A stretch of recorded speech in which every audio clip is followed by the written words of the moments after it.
오늘 경계인이라고 하는 제목으로 말씀을 준비했습니다. 경계라고 하는 말은 우리가 흔히 쓰는 여러 가지 의미가 있습니다만 흔히 쓰는 의미가 두 가지입니다. 한 가지는 잘 조심해서 단속한다는 의미의 경계가 있고, 또 한 가지는 무엇과 무엇 그 사이를 경계라고 합니다. 오늘 설교의 제목으로 드린 경계인이라고 할 때 경계는 그 둘 사이의 경계를 말합니다. 그 둘 사이에 그어진 선을 경계선이라고 한다면 어떤 것 둘 사이 중간에 서 있는 사람을 경계인이라고 합니다. 사전에는 경계인에 대해서 다른 말로 주변인 그렇게 되어 있습니다. 중심에 들어가지 않고 변두리에서 왔다 갔다 하는 사람, 주변인을 또 경계인 그렇게 같이 쓰는 말입니다. 이 경계인을 조금 더 실감나게 표현한다면 행동 양식이 분명하지 않은 상태에 있는 사람을 경계인이라고 합니다. 제가 이 설교 제목으로 경계인이라고 하는 제목을 가져온 상당히 큰 동기 중에 하나는 신문에 경계인이라는 말이 몇 번 나왔습니다. 생각나십니까? 독일에 거주하는 한국인 철학자 송두율 씨가 2003년 4월 6일 기자들과 가진 인터뷰에서 자신을 가리켜서 나는 남북 사이의 경계인이라고 말했습니다. 한국 사람, 남한 사람도 아니고 한국 사람, 북한 사람도 아니고. 여기에 그 한 기사는 이렇게 표현하고 있습니다. 그는 남한의 국가보안법에 걸려 고국의 땅을 밟을 수 없는 처지에 있다. 또한 그는 북한과의 대화를 지지할지언정 북한의 국민 혹은 추종 세력에 속하지도 않는다. 그는 한국인으로서 가질 수 있는 권리를 얻을 수 없음과 동시에 그가 살아가고 있는 독일의 완전한 성원이 될 수도 없다. 그야말로 이것도 아니고 저것도 아닙니다. 이념적으로는 북한과 남한 사이예요. 위치로 볼 때는 독일과 한국 사이예요. 아무것도 아닙니다. 성경에는 영적 경계인에 대하여 언급하고 있습니다. 요한계시록 3장 14절과 15절을 펴시기 바랍니다. 라오디게아 교회의 사자에게 편지하기를 아멘이시오 충성되고 참된 증인이시오 하나님의 창조의 근본이신 이가 가라사대 내가 내 행위를 아노니 내가 차지도 아니하고 더없지도 아니하도다. 내가 차든지 더없든지 하기를 원하노라. 여기에 또 하나의 경계인이 있습니다. 찹지도 않고 뜨겁지도 않은 영적인 경계인의 모습이 여기 나옵니다. 사도 요한은 이 하늘로부터 온 계시를 받아서 라오디게아 교회로 보낸 편지 가운데 오늘날 대부분의 신앙인들의 모습을 적절하게 묘사하고 있습니다. 제가 이 라오디게아 교회에 보내는 기별과 권면의 말씀을 가지고는 별도의 설교를 따로 준비하고 있습니다. 오늘은 이 말씀을 길게 설명하지는 않겠습니다. 어쨌든 성경은 오늘 이 시대를 살아가고 있는 영적인 경계인들에 대하여 차지도 않고 덥지도 않다고 말씀하고 있습니다. 자, 영적 경계인은 하나님 편인가요? 세상 편인가요? 국가에서도 경계인을 인정하지 않습니다. 한국, 남한 사람이 되려면 전향을 하라는 것입니다. 중간지대를 인정하지 않습니다. 그 경계에 있다고 해서 북한에서 송두율 씨를 북한 사람으로 인정하지 않습니다. 남한에서도 그가 전향하지 않으면 남한 사람으로 인정하지 않으려고 합니다. 중간지대는 엄격히 말해서 없는 것입니다. 마태복음 12장 30절에 경계인이 어느 쪽에 속해 있는지를 예수님께서 분명히 말씀하십니다. 영적 경계인의 확실한 위치가 어딘가? 예수님께서 말씀하셨습니다. 나와 함께 아니하는 자는 나를 반대하는 자요. 나와 함께 모으지 아니하는 자는 해치는 자니라. 경계인에 대하여 주님은 말씀하시기를 나를 해치는 자라고 말씀하셨습니다. 중간지대가 아닙니다. 중간지대라고 생각하고 있다면 예수님을 반대하는 자요, 예수님을 해치는 자라고 분명히 말씀하셨습니다. 오늘날 이 교회 안에 많은 경계인들이 존재하고 있습니다. 제가 전체를 다 분석하진 못했습니다만 이런저런 모양으로 분석해 보니까 교회 안에 머물러 있는 경계인들 중에 한 5부류가 있다는 것을 깨닫게 되었습니다. 첫째는 하나님과 재물 사이에 서 있는 경계인들입니다. 마태복음 6장 24절은 이렇게 말씀하십니다. 한 사람이 두 주인을 섬기지 못할 것이니 혹 이를 미워하며 저를 사랑하거나 혹 이를 중히 여기며 저를 경히 여김이라. 너희가 하나님과 재물을 겸하여 섬기지 못하느니라. 다시 말하면 그 경계가 없다는 것입니다. 재물의 노예가 되든지 하나님의 백성이 되든지 둘 중에 하나라는 것입니다. 그렇다고 해서 하나님과 재물이 반대 개념인가요? 신앙과 재물은 원수지간인가요? 천만에요. 그렇지 않습니다. 물질과 인간의 삶은 절대로 분리될 수 없는 것입니다. 신앙생활을 하고 있는 신앙인들에게도 하나님의 사업을 하는 데 있어서도 재물이 절실하게 필요합니다. 문제는 무엇인가? 재물을 목적으로 삼느냐, 아니면 근실하게 살아가고 있는 삶의 결과로 보느냐 하는 것입니다. 여기 성경이 말하는 마치 재물이 신앙과 반대인 것처럼 말씀하는 것은 재물 자체를 목적으로 하고 사는 사람들의 경우를 말하는 것입니다. 돈 버는 일에 지나치게 열중하면서 깊은 신앙을 갖는다는 것은 사실상 불가능한 것입니다. 재물을 얻을 기회가 있고 신앙을 성장시키는 기회가 있을 때에 무엇을 선택하고 있느냐? 이것이 바로 내가 하나님을 섬기고 있느냐, 재물을 섬기고 있느냐를 결단하는 것입니다. 성경에는 이 돈에 대하여 많은 말씀을 했습니다. 왜냐하면 인간의 삶이 재물과 돈과 분리될 수 없기 때문에 이 재물에 대한 말씀을 많이 했습니다. 돈을 사랑함이 일만하게 뿌리라.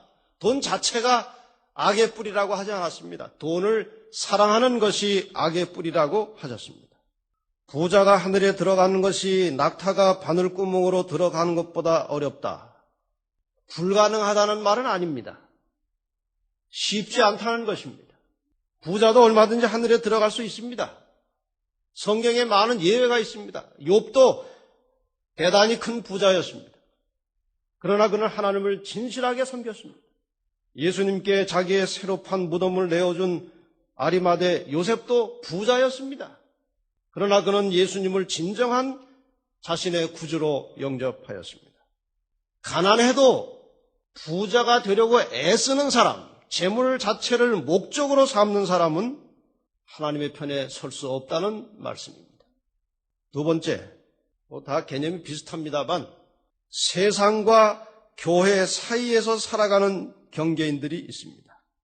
세상이 주는 재미도 다 보고 교회가 주는 영적인 축복도 받기를 원하는 사람들이 있습니다. 아주 이상적이지만 실현은 불가능한 것입니다. 술도 마시고 담배도 피우고 춤도 좀 추러 다니고 친구들과 어울려서 도박도 해가면서 진실하고 진지한 신앙을 할 수 있습니까? 할 수 있습니까? 할 수 없습니까? 못합니다. 불가능한 것입니다. 솔로몬처럼 그렇게 지혜가 뛰어나고 아주 확고한 믿음을 가졌던 사람도 세상 재미에 빠지다가 하나님을 등졌습니다. 오랜 세월 솔로몬은 하나님을 등지고 타락하게 살았습니다. 그가 시작할 때 얼마나 겸손했고 얼마나 진실한 믿음을 가졌습니까? 그러나 세상 재미를 맛보다 보니까 하나님과는 점점 멀어져 버렸습니다. 쾌락에 빠져서 다행히 그가 인생 말년에 모든 인간의 그러한 쾌락을 추구하고 재미를 추구하는 삶이 헛된 것을 깊이 깨닫고 뉘우치고 회개하고 하나님께 다시 돌아왔습니다만, 그의 생애를 통해서 우리가 배울 수 있는 교훈은 세상 재미와 영적인 축복을 겸하여 받을 수 없다는 것입니다. 그런데 많은 사람들이 오늘날 그 두 사이의 경계에서 신앙을 하고 있다는 것입니다. 세 번째는 진리와 오류 사이의 경계선에 있는 사람들이 있습니다. 하나님을 믿는다고 해서 무조건 신앙을 바르게 하는 것이 아닙니다. 정말 불행하게도 이 세상에는 잘못된 교리 혹은 부분적인 오류에 빠져서 나름대로는 하나님을 믿고 있다고 생각하지만 하나님과는 멀리 떨어져 사는 신앙인들이 얼마나 많은지 모릅니다. 이건 정말 큰 인류의 불행입니다. 그러나 그렇게 되어 있습니다. 얼마든지 하나님을 믿으면서도 그릇된 신앙을 가지고 잘못 믿을 수 있습니다. 고의적으로 그렇게 잘못 믿는 사람은 없습니다만, 자기가 어떤 계기로 신앙을 시작했는데 열심히 믿었는데 한참 깊이 속으로 들어가 있는데 나중에 알고 보니까 잘못되었더라 이것입니다. 참 놀라운 사실은 잘못되었다는 사실을 깨우쳤음에도 불구하고 이미 어떤 신앙에 깊이 들어가 있으면 여러 가지 복잡하게 맺어진 인간의 관계의 사슬 때문에 정리를 못하는 모습을 저는 정말 너무나 여러 번 많이 보아왔습니다. 진리와 부분적인 오류입니다. 사람이 완전한 오류에 빠지지 않습니다. 다 사람들을 끌고 갈 때는 그럴 만한 그 도덕적 교훈이나 어떤 사람을 끌만한 다듬어진 교리가 있기 때문에 사람이 끌려가는 것이지 그냥 오류덩어리 속으로 사람이 빠지지 않습니다. 대부분의 이 신앙적 경계인들은 진리와 부분적인 오류 사이에서 방황하는 것입니다. 그래서 진리와 오류 사이에 경계인들이 있습니다. 네 번째, 믿음과 불신 사이의 경계인들도 있습니다. 하나님께 대한 온전한 믿음을 가진 것도 아니고 하나님을 완전히 불신하는 것도 아니고 믿음과 불신 사이의 경계인들이 있습니다. 그래서 하나님께 온전히 기울어지지도 않고 또 하나님 반대편으로 완전히 기울어지지도 않고 그런 사람들도 있습니다. 이 설명은 제가 길게 하지 않겠습니다. 또 한 가지는 다 비슷비슷하면서도 약간씩 다릅니다. 다섯 번째로 지식과 순종 사이의 경계인들이 있습니다. 하나님 100% 믿습니다. 인정합니다. 하나님의 말씀 좋은 거 다 인정하고 믿습니다. 그런데 그 말씀에 선뜻 순종하지 못한 채 살아가고 있는 경계인들이 있습니다. 하나님을 부인하는 것이 아닙니다. 하나님을 믿습니다. 그러나 하나님의 말씀에 순종하지는 못하고 그 사이 경계에 있는 사람들이 있습니다.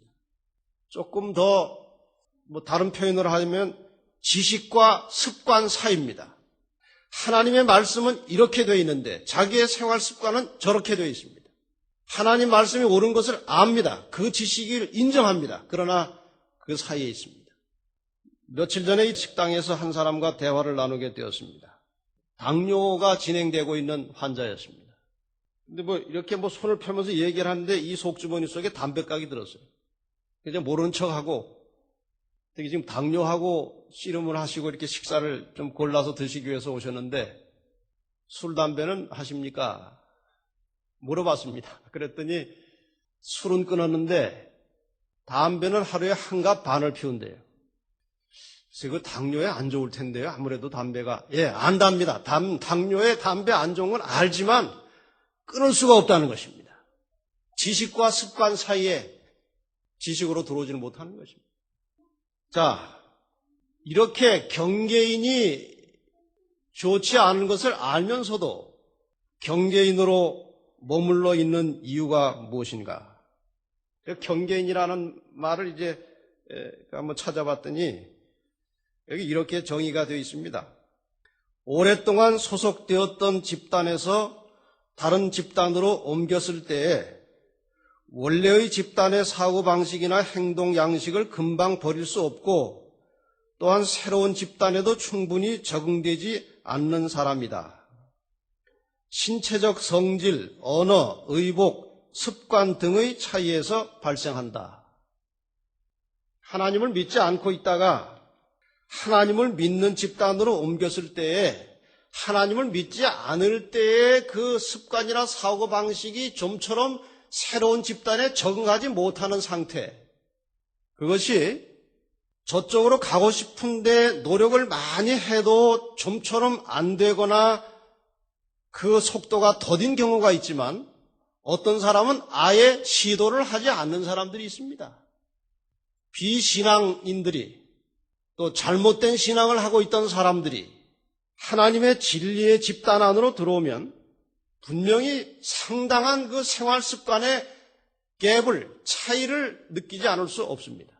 그때에 어떠한 결단을 내리느냐 하는 것이 대단히 중요합니다. 외국인들이 지금 한국에 와서 노동하는 외국인 근로자들이 많이 있죠. 그 사람들이 종종 보면은 한국말을 굉장히 유창하게 합니다. 1년밖에 안 됐는데도 유창하게 한국말 하는 사람이 있고 3년이나 되는데도 한국말을 잘 못하는 사람이 있어요. 여러분 지금 여기 길거리에 돌아다니는 사람들 앞에서 그 외국 사람이라고 함부로 욕하시면 안 됩니다. 그 사람들이 어떨 때는 다 알아들어요. 미국에서 한국인 몇 사람이 차를 타고 가다가 아침에 그 교통에 걸렸어요. 이제 흑인 순경이 경찰에 와가지고 이제 운전석에 와서 이제 그 운전사하고 대화를 하는데 그 옆에 앉았던 사람이 이 사람 뭐 흑인이니까 한국말로 아침부터 재수없게 흑인한테 걸렸어 그랬어요. 그랬더니 흑인이 갑자기 한국말을 하는 거예요. 나하고 결혼한 여자가 한국 사람이라 내가 당신들 오늘 봐주려고 했는데 못 봐주겠다고. 어쨌든 한국에 온 지 얼마 되지 않지만 한국말을 잘하는 사람들이 있습니다. 그것이 그냥 자연적으로 우연히 됐을까요? 아닙니다. 남보다 피눈물 나는 노력을 한 것입니다. 뭘 배우려고? 한국말을 배우려고. 그래서 빨리 한국에 동화되었는 것입니다. 여러분, 진리를 찾아서 그리스도인이 되었으면 하루속히 하나님의 말씀의 원칙에 하늘의 습관에 길들여지시기를 바랍니다. 우리의 의복이나 우리의 언어나 우리의 사고방식이나 우리의 모든 것들이 신속하게 하나님의 것으로 바뀌어지시기를 바랍니다. 저절로 되는 것이 아닙니다. 관심을 가지고 목표를 세우고 부지런히 연습하라고 성경 말씀은 권면합니다. 디모데전서 4장 7절 8절 망령되고 허탄한 신화를 버리고 오직 경건에 이르기를 연습하라. 육체의 연습은 약간의 유익이 있으나 경건은 범사에 유익하니 금생과 내생에 약속이 있느니라. 하루아침에 바뀔 수 없는 문제이기 때문에 성경에서는 말씀하시기를 경건에 이르기를 연습하라고 하십니다. 육체의 연습은 약간의 유익이 있으나 다시 말해서 우리가 신체의 건강을 위해서 운동을 정기적으로 하고 뭐 신체를 단련하기 위해서 애쓰면 분명히 좋은 현상이 일어납니다. 몸에 약간의 유익이 있습니다. 그런데 여기 말씀하시기를 경건은 다시 말해서 경건하게 살기를 연습하는 것은 범사에 유익하니 금생과 내생에 약속이 있느니라. 여러분, 하나님의 말씀의 원칙을 따라서 경건하게 깨끗하게 바르게 살기를 연습하는 일은 장래에만 보장되는 것이 아니라 우리의 현세에도 큰 축복이 되는 것입니다. 절대로 손해가 아닙니다. 마음을 좀 단단히 가지시고 하나님의 말씀대로 살기 위해서 결단을 내리시고 순종하고 연습하시기를 바랍니다. 우리의 금생에 내세에 놀라운 약속과 축복이 있게 될 것입니다. 경기도 개성, 북한에도 경기도가 약간 들어 있습니다. 아시죠? 경기도 개성에서 북쪽으로 한 16km를 올라가면 천마산이라는 산이 있답니다. 못 가봤기 때문에 그냥 기록된 것 가지고 전합니다. 근데 그 천마산 아래 노래에도 나오는 박연폭포가 있다고 합니다. 박연폭포. 근데 그 박연폭포로 가는 길에 희한한 길이 있다는 것입니다. 두 개의 낭떠러지, 두 개의 절벽이 이렇게 마주보고 있는 것입니다. 박연폭포를 가려면은 이쪽 절벽 끝에서 저쪽 절벽 끝으로 건너뛰어야 가는 것입니다. 근데 그 사이가 1m라고 합니다. 1m. 사람이 1m 건너뛸 수 있어요, 없어요? 충분히 뛸 수 있습니다. 그런데 그 박연폭포로 가는 길목에 있는 그 1m의 사이를 건너뛰는 사람은 별로 없다는 것입니다. 왜 그렇습니까? 왜 그래요? 그 1m를 건너뛰다가 밑으로 떨어지면 큰일 나거든요. 결단만 내리면 건너뛸 수 있는 거리인데 겁이 나가지고 거기를 못 건넌다는 것입니다. 떨어질까 봐. 많은 믿음의 신앙의 경계인들의 상태가 그런 것입니다. 분명히 하나님의 말씀에 순종하는 일을 시작하면 할 수 있는데 요거 하다 보면은 집안이 어려워질까 봐. 이거 하다 보면은 친구들에게 욕먹을까 봐. 결단을 내리지 못하고 있는 것입니다. 그래서 가는 도중에 앞에 있는 그 건너뛰는 그 발판된 바위의 이름이 뭔가 하면은 결단의 바위라고 합니다. 결단의 바위.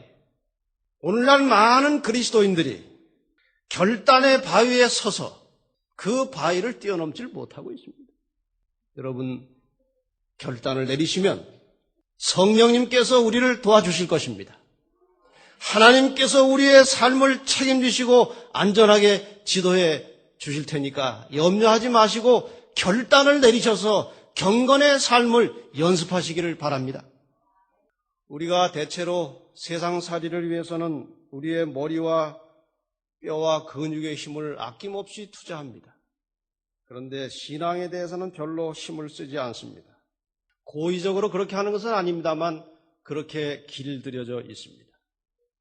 세상 사는 쪽에 근육은 발달되어 있는데 신앙을 하는 쪽의 근육은 허약한 것입니다. 운동선수들의 그 근육은 보통 사람들의 근육보다 조금 발달되어 있습니다. 조금이 아니라 상당히 많이 발달되어 있습니다. 종목에 따라서 발달하는 근육의 부위가 다 다르겠죠? 축구선수나 이 육상선수들은 주로 어디가 발달하겠습니까? 다리 근육이 발달합니다. 수영선수는 다리도 물론 쓰지만 주로 이 어깨나 이 상체의 근육이 발달합니다. 거기를 많이 쓰기 때문에 발달하는 것입니다. 탁구 선수들은 아마 그 순발력, 판단력, 이 손목의 어떤 그 근육들이 발달할 것입니다. 경계인, 신앙의 경계인들이 세상살이에 익숙한 이유는 대부분의 시간과 에너지를 세상살이에 바치는 것입니다. 삶의 모든 관심과 기능이 세상적으로 기울어져 있습니다. 그래서 자기 딴에는 중간쯤 있다고 생각되지만 전혀 그런 것이 아닙니다. 저는 여기 엘렌 화이트이 아들 생일에 보내는 편지에 이런 기록이 있는 것을 보고 깨우침을 얻었습니다.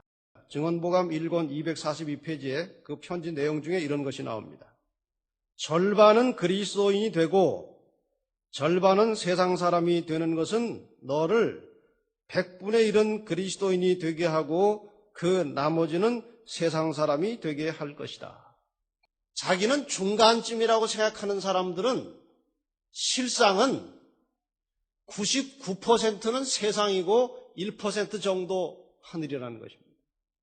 다시 말하면 신앙과 세상의 중간쯤에 걸쳐 있는 것은 거의 세상에 빠져 있는 것이라고 말씀하시는 겁니다. 그리스도인이라고 공언하는 대다수의 사람들이 영적 난장이로 만족하고 있습니다.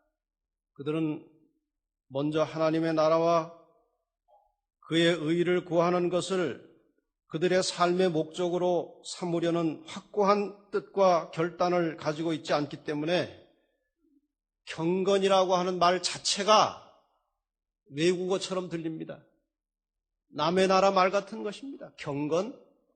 아이고, 그건 나하고는 전혀 맞지 않는 단어라. 경험적 지식을 통해서 그리스도를 잘 깨닫지 못합니다. 증언보감 1권 242페이지에 있는 말씀을 몇 구절 인용하겠습니다.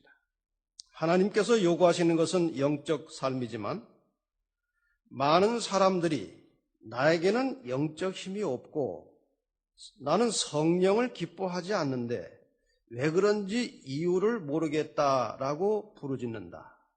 하나님께서 나에게 영적으로 경건하게 살기를 원하시는데 나는 이상하게 그 영적인 힘이 없고 어떤 성령의 역사에 별로 그렇게 마음이 반응을 하지 않는데 도대체 왜 그런지 모르겠다. 그렇게 한탄한다는 것입니다. 여러분의 한탄입니까? 저의 한탄입니까? 우리의 한탄입니까? 우리가 대부분 그렇게 한탄을 하고 있습니다. 여기 근데 이렇게 되어 있습니다. 그러나 그런 사람들이 세상 사물에 대해서 이야기할 때는 활발해지고 말이 많아지며 유창하게까지 된다. 그러한 자들이 모임에서 하는 말을 들어보아라. 거의 알아들을 수 없는 말들을 많이 한다. 무슨 뜻입니까? 기도하라고 하면은 아이고 다 죽어갑니다. 아이고 나 기도 못해요. 또 앞에 나서 기도하면 그냥 개미 같은 소리로 다 죽어가요. 무슨 겸손한 것도 아니에요 그게.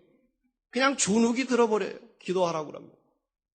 그런데 세상 얘기하라고 그러면 힘이 펄펄 나고 아주 박력 있고 아주 유식하고 할 말이 많습니다. 그것을 지적하고 있습니다. 그들은 영적 사물에 있어서 강건하고 현명해야 함에도 불구하고 이 일에 있어서는 어린아이와 같이 연약하다. 그들은 경건의 비밀을 생각하기를 좋아하지 않는다. 그들은 하늘의 언어를 모르며 그들의 마음을 하늘의 노래를 부르도록 준비시키거나 하늘에서 모든 자들의 주목을 끌 영적 예배에 대하여 기뻐하도록 준비시키지 아니한다. 사랑하는 성도 여러분들이 좀 더 영적인 사물에 경건을 연습하는 일에 깊은 관심을 가지고 움직이시기를 바랍니다. 하나님께서 오늘 아주 다급하게 우리에게 이것을 요청하고 계십니다.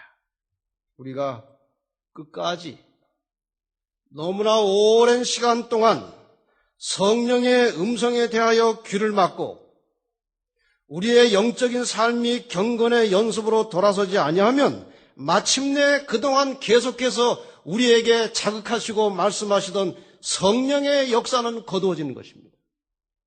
계속 하나님께서 말씀을 통해서 비추어 주시는 빛을 따르는 일을 거절하거나 태만하게 되면 마침내 그것이 흑암으로 변하게 됩니다. 그 상태가 오기 전에 하나님의 말씀을 들어도 깨달음이 없고 어떤 마음의 자극을 받아 도무지 말이나 행동에 아무런 관련이 없고 그저 하나님의 말씀을 들으면 다른 생각만 머리에 꽉 들어와 있고 그런 상태가 계속되고 있다는 것은 성령이 거두어지고 있다는 증거입니다. 이것이 하나님께서 우리에게 주시는 말씀의 빛이 흑암으로 바뀌기 전에 속히 방향을 바꾸셔서 하나님께로 향하게 되시기를 바랍니다. 캐나다 토론토에 가면 그 세계에서 가장 높은 CN 타워가 있습니다. 553m입니다. 탑 높이가. 굉장히 높습니다. 근데 이렇게 옆으로 돌출해 나온 그 전망대 바닥 한쪽에 유리가 깔려져 있어요. 사방 한 3, 4m 정도의 유리가 깔려 있습니다. 그 유리에서 보면은 밑에 553m 밑에 바닥이 보입니다. 그런데 그 유리는 굉장히 튼튼한 유리로 만들어 놨습니다. 그 왜 만들어 놨는지 아십니까? 용기 있는 사람은 거기 한번 올라가 보라는 거예요. 여러분 거기 올라가실 수 있어요? 못 올라가십니까? 가봐야 알죠. 그런데 거기 올라가는 사람이 별로 없어요. 전부 다 콘크리트 바닥에다 이렇게 발을 딛고 내려다보지 그 유리 바닥에 올라가는 사람은 별로 없어요. 거기 올라가려면 확고한 믿음이 필요합니다. 무슨 믿음입니까? 유리가 절대로 깨지지 않을 것이라는 흔들리지 않는 믿음이 필요해요. 하나님의 말씀을 순종하는 일에 많은 사람들이 이와 같은 시험과 유혹을 받을 것이다. 그런 생각을 했습니다. 이 하나님의 깨끗하고 순수한 정말 유리처럼 맑은 정결한 하나님의 말씀 절대로 깨지지 않습니다. 이 말씀을 믿으시기를 바랍니다. 이 말씀에 올라서도 절대로 망하지 않습니다. 하나님의 약속은 절대로 깨지지 않습니다. 인간은 쉽게 약속을 파기하지만 하나님의 약속의 말씀은 절대로 안 깨집니다. 마음 놓고 하나님의 말씀에 올라서시기를 바랍니다. 여기에 선뜻 올라서지 못하고 주저하는 사람들, 신앙의 경계인들을 향하여 엘리야가 호소한 말씀이 바로 열왕기상 18장 21절입니다. 엘리야가 모든 백성에게 가까이 나가 이르되 너희가 어느 때까지 두 사이에서 머뭇머뭇하려느냐? 여호와가 만일 하나님이면 그를 좇고 바알이 만일 하나님이면 그를 좇을지니라 하니 백성이 한 말도 대답지 아니하는지라. 이 끝의 말씀이 참 신비롭습니다. 이것을 택하든지 저것을 택하든지 하라 하니까 백성들이 대답을 안 하더라는 것입니다. 여러분도 대답을 안 하시겠습니까? 꺼리시겠습니까? 여러분 어느 때까지 이렇게 진리의 말씀과 현실 사이에서 경계인으로 사시겠습니까? 어느 때까지 이렇게 미지근한 신앙을 가지고 사시겠습니까? 어느 때까지 영적 난장의 상태를 벗어나지 못한 채 세상살이에는 능숙하고 신앙생활에 서투른 삶을 사시겠습니까?